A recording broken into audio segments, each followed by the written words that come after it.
CBI, அமலாக்கத்துறை, வருமான வரித்துறை என எந்த சோதனை வந்தாலும் கவலை இல்லை. மயிலாப்பூர் எம்எல்ஏ வேலுவின் இல்ல திருமண விழாவில் முதலமைச்சர் மு.க.ஸ்டாலின் பேச்சு.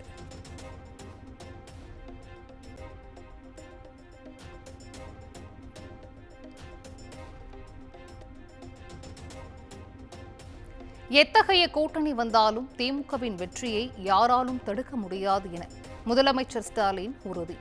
2026 சட்டமன்ற தேர்தலில் 234 தொகுதிகளிலும் திமுக வெற்றி பெற்றாலும் ஆச்சரியப்படுவதற்கில்லை எனவும் ஆருடம்.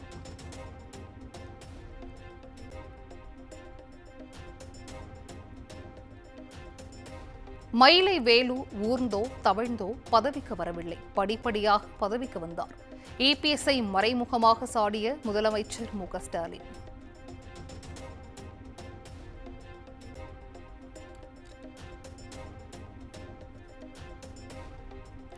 கோவை பூத் கமிட்டி மாநாட்டிற்கு வருகை தந்த தாவேகவினரின் செயல்பாடு கவலையளிப்பதாக விஜய் எக்ஸ் தளத்தில் பதிவு. தன் மீது கொண்ட அன்பு உண்மையானால் தொண்டர்கள் இதுபோன்ற செயல்களில் ஈடுபடக்கூடாது எனவும் அறிவுரை.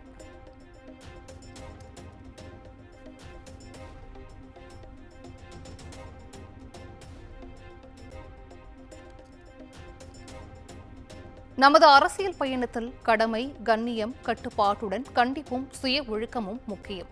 100% சமரசமற்றதாக இருக்க வேண்டும். கோவை சம்பவங்களை குறிப்பிட்டு விஜய் அட்வைஸ்.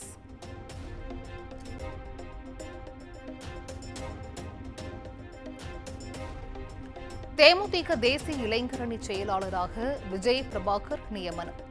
தருமபுரியின் பாலக்கோட்டில் நடைபெறும் பொதுக்குழு கூட்டத்தில் அதிகாரப்பூர்வ அறிவிப்பு.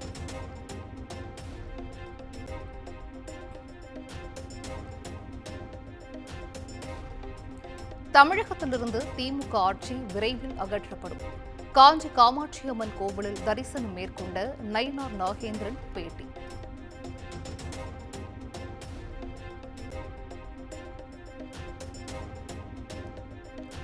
அக்ஷய திருதியை நாளான இன்று தங்கம் விலை மாற்றமின்றி விற்பனை. சென்னையில் ஆபரண தங்கம் 71,840 ரூபாய்க்கும், 1 கிராம் தங்கம் 8,980 ரூபாய்க்கும் விற்பனையாகிறது.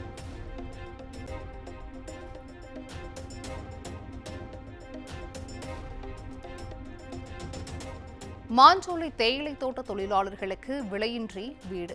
முதற்கட்டமாக 20 அடுக்குமாடி குடியிருப்புகளை வழங்க நிதி ஒதுக்கீடு செய்து அரசாணை வெளியீடு.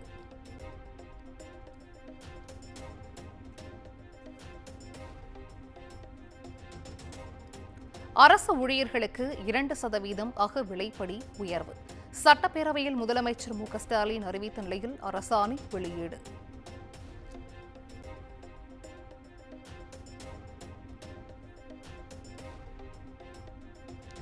அமைச்சரவையிலிருந்து செந்தில் பாலாஜி நீக்கப்பட்டதற்கு கோவை மாவட்ட அதிமுகவினர் அதிருப்தி.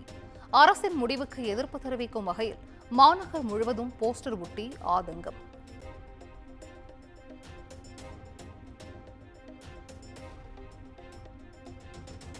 விருதுநகர் மாவட்டம் சாத்தூர் அருகே பட்டாசு குடோனில் பயங்கர வெடி விபத்து. ஆலை உரிமையாளர் உட்பட 2 கைது செய்து போலீசார் நடவடிக்கை.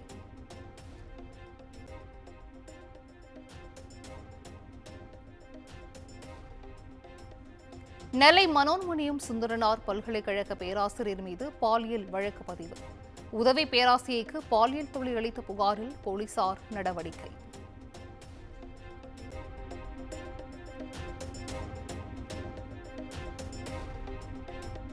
சென்னையில் 13 வயது சிறுமியிடம் அத்துமீறலில் ஈடுபட்ட அரசு பள்ளி ஆசிரியர் மீது போக்சோ வழக்கு. விசாரணைக்கு அழைத்துச் சென்ற போது தற்கொலைக்கு முயன்றதால் பரபரப்பு.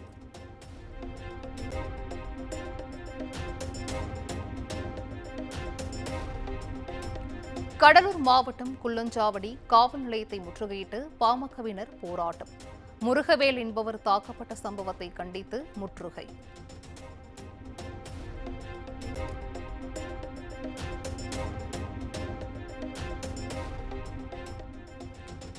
மதுரையில் தண்ணீர் தொட்டியில் விழுந்து 4 வயது சிறுமி உயிரிழந்த சம்பவம். பள்ளியின் உரிமத்தை ரத்து செய்து மாவட்ட முதன்மை கல்வி அலுவலர் நடவடிக்கை.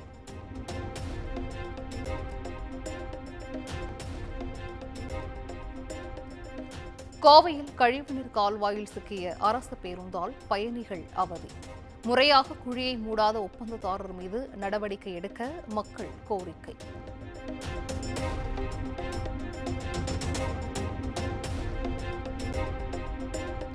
ஈரோட்டில் மணல் கடத்தலை தடுத்த பெண் மீது டிராக்டரை வைத்து மோத முயற்சி.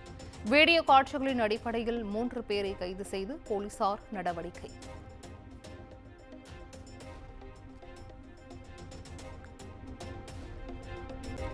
தெற்கு காஷ்மீரின் பராக்பால் பகுதியில் பாகிஸ்தான் ராணுவம் எல்லை தாண்டி துப்பாக்கிச் சூடு. இந்திய பாதுகாப்பு படைக்கு முழு சுதந்திரம் வழங்கப்பட்டுள்ள நிலையில் எல்லையில் போர் பதற்றம்.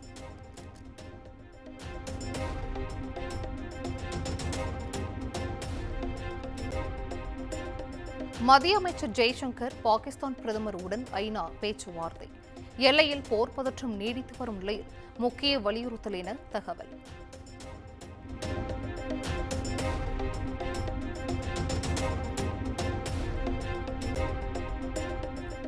கொல்கத்தாவில் நட்சத்திர விடுதியில் ஏற்பட்ட தீ விபத்தில் சிக்கி தமிழகத்தைச் சேர்ந்த 3 உட்பட 14 பேர் உயிரிழப்பு.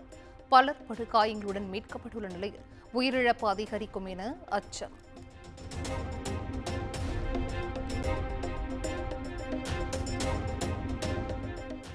ஆந்திராவில் கோவில் விபத்தில் உயிரிழந்தவர்களின் குடும்பத்தினருக்கு பிரதமர் மோடி இரங்கல். பிரதமரின் நிவாரண நிதியிலிருந்து 2 லட்சம் வழங்கவும் உத்தரவு.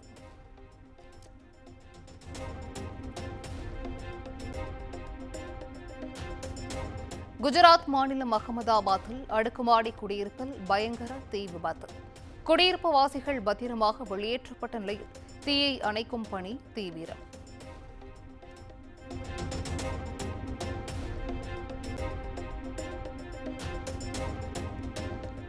ஐபிஎல் தொடரின் இன்றைய ஆட்டத்தில் சென்னை பஞ்சாப் அணிகள் மோதல். புள்ளிகள் பட்டியலில் முன்னேற பஞ்சாப் அணி முனைப்பு.